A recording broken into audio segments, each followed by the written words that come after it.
God morgen. Guten Morgen, meine Freund. Nå er vi i gang til å repair riggen. Da må vi gå gjerne et kvarter 20 minutter bort til en marine megastore som ligger på andre siden av Elvonessi.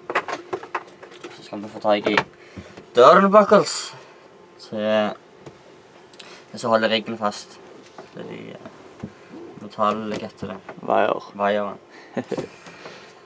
Så satser vi på å få det i orden i dag, så fyger vi opp i kanalen så fort vi bare kan. Ja. Skal vi bort der?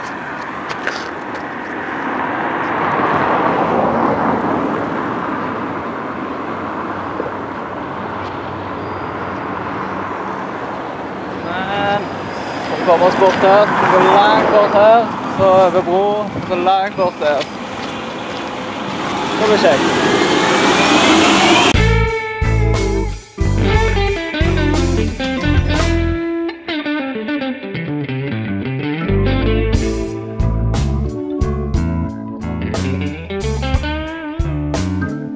Går vi sånn halvøttelige ut av butikken.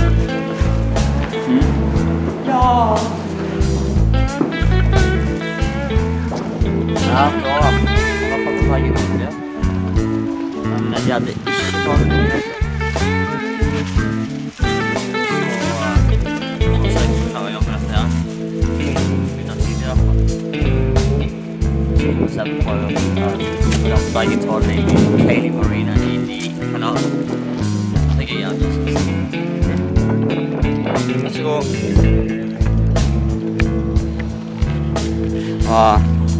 Bort med frokost. Ja, det får du.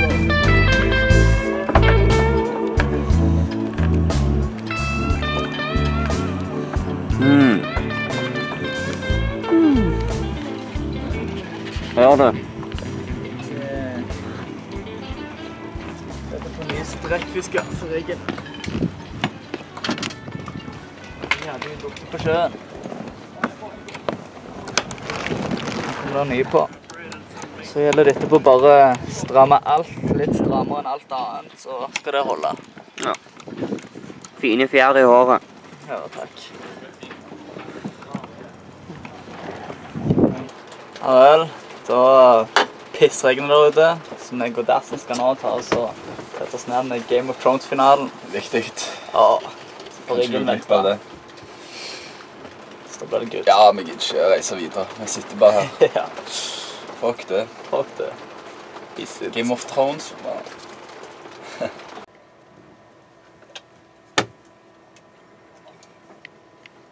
Det er olje over genseren her.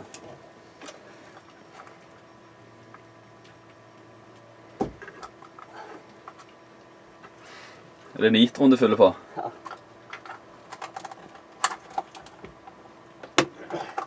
Jo.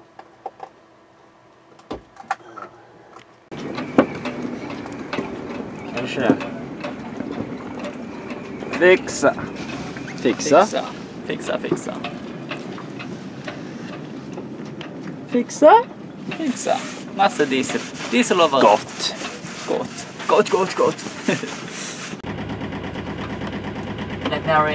Necknary, this is SV Beverly, Beverly again. It says. Beverly, this is Clacton Harry C1. Go ahead, please, over. We are now sorted out our diesel problems and we are now good to go. So when can we come? Beverly, yes, if you can now, sir, I'll have the lock ready for you. Still come in fender starboard too. Be aware it is very windy. What I'll probably do is use drop lines for you, sir. Come in fender starboard too, please, over. Okay, fenders on starboard sides 2 and starboard side. Copy that, Beverly. Over. Thank you, Beverly. Clacton Harry, EAC lockout.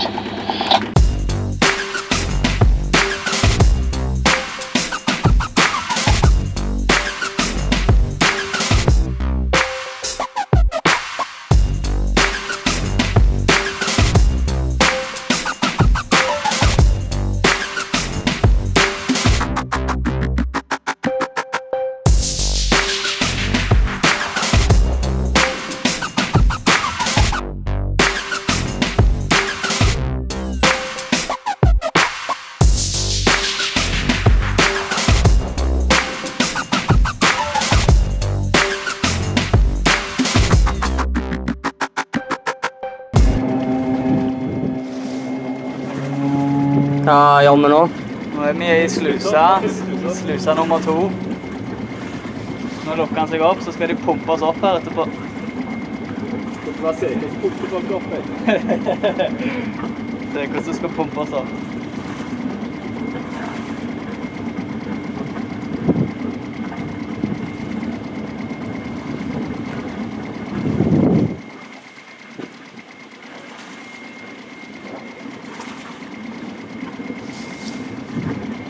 Ja, nå er vi endelig inne etter litt mye om og men. Og litt bremser og sånn. litt bremser på hånden og litt storm og litt høying.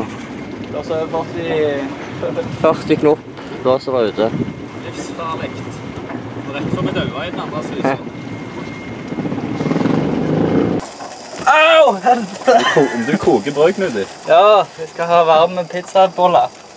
Satan. Alt for varme pizzaboller.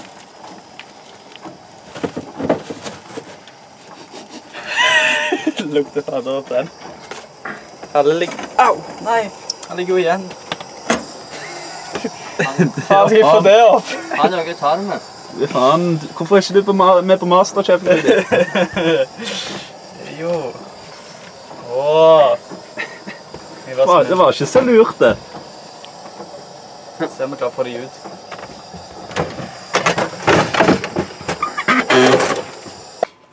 Har du cola, har du makta? Smugle. Da.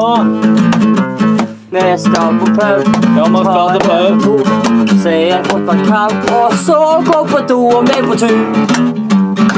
Vi er på tur, na-na-na. Vi skal med på pub. Må ringe kona og ja, vi skal på pub.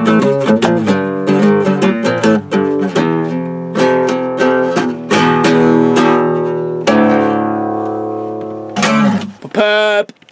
Sier til Seger at han må vaske båten. Jeg skal på pub.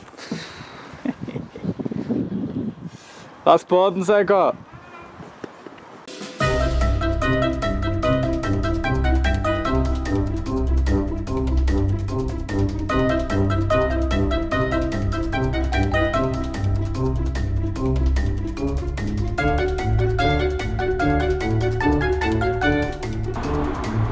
Hvor er den andre på? Alle pubene ligger i byen. Skal jeg gå og se på det? Da har vi gått... Hallo. Da har vi gått... Til Blackberry Inn pub. For bare å finne ut at han stenger om 10 minutter. Står det. Står det, men vi skal prøve sikkert ikke. Heldigvis har det bare 500 meter da. Så det er good.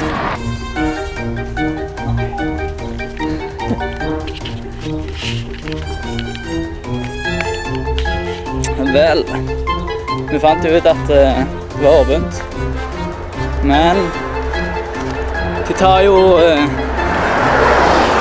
ikke kort. Det er en halvtime til minibanken, så kom ikke så langt da heller.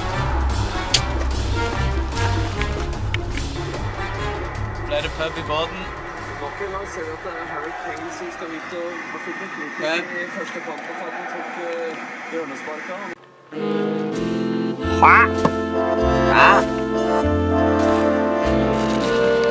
Kule rosa gardiner. Kule rosa gardiner.